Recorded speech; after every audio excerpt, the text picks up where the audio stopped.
Hello Women Want Adventurers, Tracy here again, and this time we're going to talk about how to correctly hold your paddle. So I'm looking forward to seeing you all out on a kayak trip with me very soon. So I just thought I'd run you through a little how-to, give you a little bit of a head start next time you come out. This guy here is my personal paddle here. You can see it's not branded at all.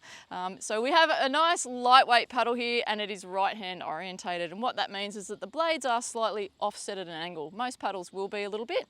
So the correct hand positioning for you on the paddle, it's all very individual. So the way you find your particular hand positioning is if you place your right hand on the paddle with your knuckles facing the sky, in line with your blade very vertical facing the sky.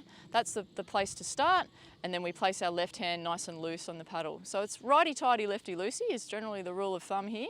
And then if we pop the paddle on our head, what we're aiming for here is a reasonably sort of right angled position with your elbows. So we don't want to be in too close, and we don't want to be out too far like this. We're going to put unnecessary stress on our elbows and our joints. So a nice squared position, then just bring the paddle down in front of you again, and we make sure that our blades are orientated so that we're looking at the scooped profile of the blade, which is called the power face, and we have a spine or a back of the blade, which is called the back face, facing away from us.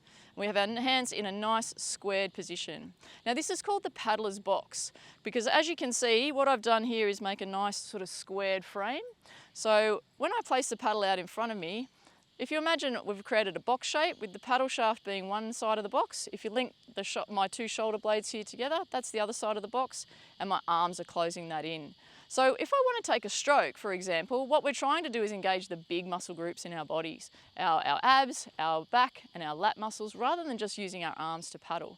So what I've done by creating this nice box shape and getting my hands positioned right on the paddle is provided a position of strength so that I'm using all those big muscle groups, and I'm keeping my shoulders and all my tendons and my joints safe in my arms.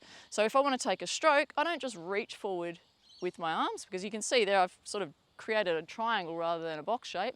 We want to maintain our box shape, so if I want to take a stroke on the left, I'm going to rotate my left shoulder forward first and then take my paddle to the water somewhere around where my feet are.